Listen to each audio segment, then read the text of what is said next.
희망이 절망으로 바뀐 순간 류베크 BCG 참사가 남긴 교훈. 20세기 초 인류는 백색 죽음이라 불리는 공포의 그림자 아래 신음하고 있었습니다. 결핵, 즉 폐병은 당시 전 세계적인 사망 원인 1위의 질병이었습니다. 한 번 걸리면 서서히 온몸이 쇠약해지다 피를 토하며 죽음에 이르는 이 병은 특히 영양과 위생이 취약한 도시의 어린이와 젊은이들의 생명을 무자비하게 앗아갔습니다. 당시에는 효과적인 치료제가 전무했기에 결핵은 사실상 사형 선고나 다름없었습니다.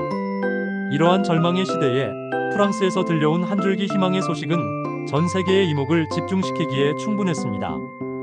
바로 결핵을 예방할 수 있는 백신, BCG 백신이 개발되었다는 것이었습니다. 그러나 1930년 독일 북부의 유서 깊고 한적한 항구 도시 류베크에서 이 희망의 빛은 가장 끔찍한 절망의 어둠으로 돌변했습니다. 생명을 구하기 위해 개발된 BCG 백신이 오히려 72명의 무고한 신생아들의 목숨을 앗아간 의학 사상 가장 참혹한 백신 사고가 벌어진 것입니다. 류베크 참사로 알려진 이 사건은 단순한 의료 과실을 넘어 백신 안전성에 대한 전 세계적 경각심을 불러일으켰고, 오늘날 우리가 당연하게 여기는 현대 백신 제조와 품질, 관리 시스템의 근간을 마련한 비극적인 전환점이 되었습니다. 1930년 2월부터 4월까지 약 3개월간 류베크 종합병원에서 출생한 신생아 251명이 결핵 예방을 위해 경구용 BCG 백신을 접종받았습니다. 당시 독일 사회를 휩쓸던 결핵의 공포 속에서 부모들은 갓 태어난 자신들의 자녀가 백색 죽음의 마수로부터 안전하게 보호받을 수 있다는 희망에 부풀어 있었습니다. 하지만 접종 후 몇 주가 지나면서 상상조차 할 수 없었던 끔찍한 일이 벌어지기 시작했습니다. 아이들이 하나둘씩 원인 모를 고열과 함께 쇠약해지더니 결핵의 전형적인 증상들을 보이기 시작한 것입니다. 처음에는 누구도 백신을 의심하지 않았습니다. 당시 류베크의 열악한 주거 환경과 높은 결핵 유병률 속에서 신생아들이 결핵에 걸리는 것은 비극적이지만 드문 일은 아니었기 때문입니다. 하지만 BCG 백신을 접종받은 아이들에게서만 유독 결핵 발병률이 폭발적으로 높다는 사실이 점차 드러나면서 소아과 의사들과 간호사들은 깊은 혼란과 공포에 휩싸였습니다. 결국 접종받은 251명의 신생아 중 72명이 파종성 결핵으로 사망하고 131명이 심각한 결핵에 감염되는 참극이 벌어졌습니다. 생존한 아이들 중에서도 많은 수가 평생에 걸쳐 결핵의 끔찍한 후유증에 시달려야 했습니다. BCG 백신의 탄생과 초기 희망의 시대. BCG 백신은 프랑스 파스테르 연구소의 저명한 세균학자 알베르 칼메트와 그의 동료이자 수의사였던 카미유 게랭이 개발한 살아있는 결핵 예방 백신이었습니다. 이들은 1906년부터 13년이라는 긴 세월에 걸쳐 소에게 결핵을 일으키는 우형 결핵균을 소의 담즙과 감자, 글리세린을 섞어 만든 특수 배지에서 231회에 걸쳐 반복적으로 개대배양했습니다. 이 기나긴 과정을 통해 원래 독성이 강했던 우형 결핵균은 인간에게는 병을 일으키지 않을 정도로 독성이 약화되었지만 인체의 면역 체계를 자극하여 결핵에 대한 방어 능력을 유도하는 능력은 그대로 유지하게 되었습니다. 이것이 바로 약독화 생백신의 원리였습니다. 1921년 파리에서 처음으로 인간, 특히 결핵에 걸린 어머니에게서 태어난 신생아에게 경구로 접종된 BCG 백신은 놀라운 효과를 보이는 듯 했습니다. 결핵 노출 위험이 매우 높은 신생아들에게 접종했을 때 결핵 발병률과 사망률이 현저히 감소했다는 초기 연구 결과들이 잇따라 발표되었습니다. 결핵이 공포의 대상이었던 당시 유럽 사회에서 BCG 백신은 인류를 구원할 기적의 발견으로 여겨졌습니다. BCG 백신의 성공 소식은 빠르게 전 세계로 퍼져나갔습니다. 1920년대 중반부터 유럽 각국에서 국가 주도의 BCG 백신 접종 프로그램이 시작되었고, 제1차 세계대전 패전 후 극심한 경제적 어려움과 사회적 혼란 속에서 영양실조와 비위생적인 환경으로 결핵이 만연해 있던 독일 바이마르 공화국도 예외는 아니었습니다. BCG 백신은 이러한 심각한 사회 문제를 해결할 수 있는 한 줄기 희망의 빛으로 여겨졌습니다. 독일 의학계는 BCG 백신 도입에 매우 적극적이었고, 베를린, 함부르크, 뮌헨 등 주요 도시의 병원들이 앞다투어 BCG 백신 접종을 시작했습니다. 류베크 종합병원도 그중 하나였습니다. 1929년 말부터 BCG 백신 접종을 준비하기 시작한 류베크 병원은 1930년 2월부터 본격적인 신생아 접종 프로그램을 야심차게 시작했습니다. 치명적 실수의 시작 제조 과정의 교차 오염. 리베크 참사의 직접적인 원인은 백신 제조 과정에서 발생한 끔찍한 교차 오염이었습니다. 리베크 병원의 세균학 연구실에서는 신생아에게 접종할 BCG 균주와 함께 연구 목적으로 독성이 매우 강한 인간형 결핵균 균주도 함께 배양하고 있었습니다. 문제는 이 두 종류의 균주, 즉 하나는 생명을 구하는 약이고 다른 하나는 생명을 위협하는 독이 같은 실험실에서 같은 연구자에 의해 때로는 같은 배양기와 실험 도구를 사용하여 관리되고 배양되었다는 점입니다. 당시 세균학 연구실의 안전 기준은 현재와 비교할 수 없을 정도로 허술했습니다. 공기 중에 다른 미생물에 의한 오염을 막는 무균 조작 기술은 초보적인 수준이었고 서로 다른 균주를 물리적으로 완벽하게 분리하여 보관하고 취급하는 체계적인 시스템도 존재하지 않았습니다. 연구실에서는 BCG 균주와 독성 결핵균을 구별하기 위해 단순히 다른 색깔의 라벨을 붙이거나 기록에 의존하는 정도의 관리만 하고 있었습니다. 이는 언제든 끔찍한 실수가 일어날 수 있는 시한폭탄과도 같은 환경이었습니다. 더욱 심각한 문제는 그렇게 제조된 백신의 안전성과 순도를 최종적으로 확인하는 품질 관리 시스템이 전무했다는 점입니다. 제조된 백신이 정말로 BCG 균주만으로 이루어져 있는지 혹은 다른 유해한 미생물에 오염되지는 않았는지를 확인하기 위한 체계적인 검사나 시험 과정이 없었습니다. 백신을 신생아에게 접종하기 전에 기니피그와 같은 실험 동물에 먼저 접종하여 안전성을 확인하는 최소한의 절차조차 생략되었습니다.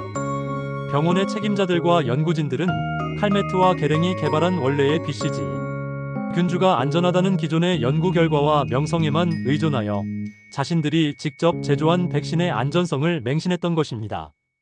사고 당일의 상황을 재구성해보면 연구실에서 백신을 제조하던 기술자가 실수로 독성 결핵균이 들어있는 배양기에서 균을 채취하여 BCG 백신에 혼입했거나 혹은 두 균주를 배양하는 과정에서 공기 중 감염이나 도구 오염을 통해 두 균주가 섞였을 가능성이 가장 높습니다. 비극은 이처럼 사소해 보이는 단 한 번의 실수가 그것을 걸러낼 아무런 안전장치가 없는 시스템과 만났을 때 발생했습니다.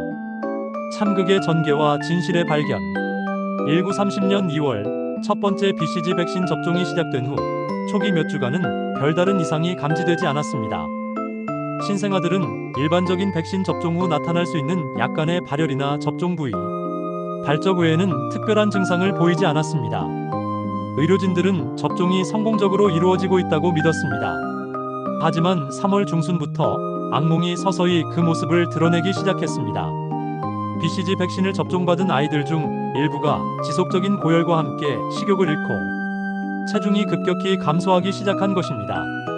처음에는 일반적인 영아 질환으로 여겨졌지만 증상이 점점 악화되는 아이들의 수가 계속 늘어났습니다.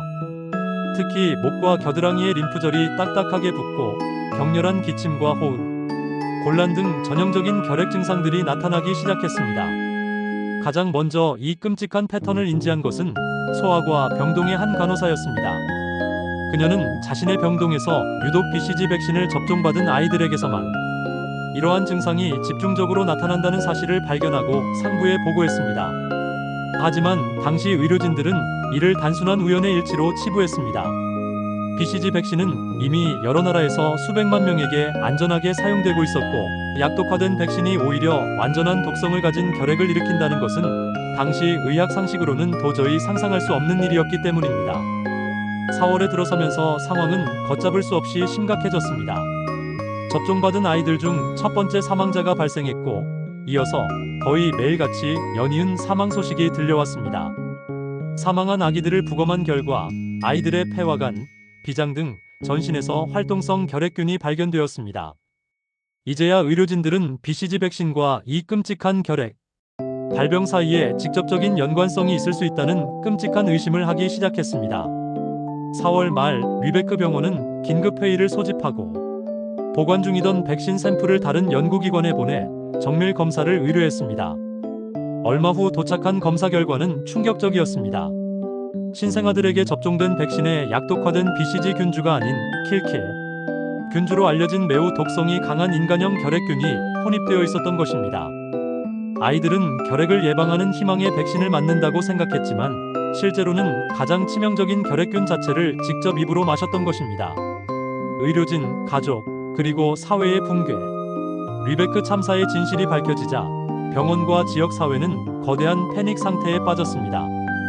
의료진들은 자신들의 선한 의도와 노력이 무고한 생명들을 희생시키는 끔찍한 결과를 낳았다는 사실에 엄청난 죄책감과 무력감에 시달렸습니다. 특히 백신 제조를 직접 담당했던 연구진들과 병원 책임자들은 극도의 정신적 충격을 받았습니다. 생명을 구하려던 행위가 오히려 죽음을 부른 것에 대한 자책감은 견디기 어려운 것이었습니다. 부모들의 분노와 절망은 상상을 초월했습니다. 자녀의 건강을 위해 당시 최첨단으로 여겨지던 의료 서비스를 제공해주려 했던 최선의 선택이 오히려 자녀의 목숨을 앗아간 돌이킬 수 없는 비극이 된 것입니다. 많은 부모들이 의료진을 원망했지만 동시에 자신의 선택을 후회하며 극도의 자괴감에 빠졌습니다.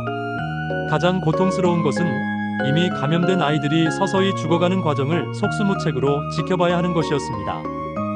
당시에는 결핵에 대한 효과적인 치료제인 항생제가 없었기 때문에 의료진들은 아이들의 고통을 덜어주는 대증요법 외에는 할 수 있는 일이 거의 없었습니다. 생존한 아이들의 가족들 역시 죽음의 공포 속에서 하루하루를 살아야 했습니다. 언제 몸속에 결핵균이 활동을 시작하여 증상이 나타날지 알 수 없었고 아이가 조금만 열이 나거나 기침을 해도 결핵이 발병한 것은 아닌지 전전긍긍했습니다. 실제로 많은 아이들이 즉시 사망하지는 않았지만 수개월 또는 수년 후에 결핵이 발병하는 경우도 있었습니다. 이 사건은 리베크 지역 사회 전체에 깊은 트라우마를 남겼고 많은 사람들이 예방접종 자체에 대한 근본적인 불신을 갖게 되었습니다. 사건의 수습과 책임 규명. 리베크 참사가 공식적으로 알려지자 독일 정부는 즉시 전국적인 BCG 백신 접종 중단 명령을 내리고 사건의 원인 규명과 책임 소재를 밝히기 위한 대대적인 조사를 시작했습니다. 독일 보건부는 국제적인 전문가들로 구성된 조사위원회를 구성하여 사건의 전말을 과학적으로 조사했습니다. 법적 책임 문제는 복잡했습니다.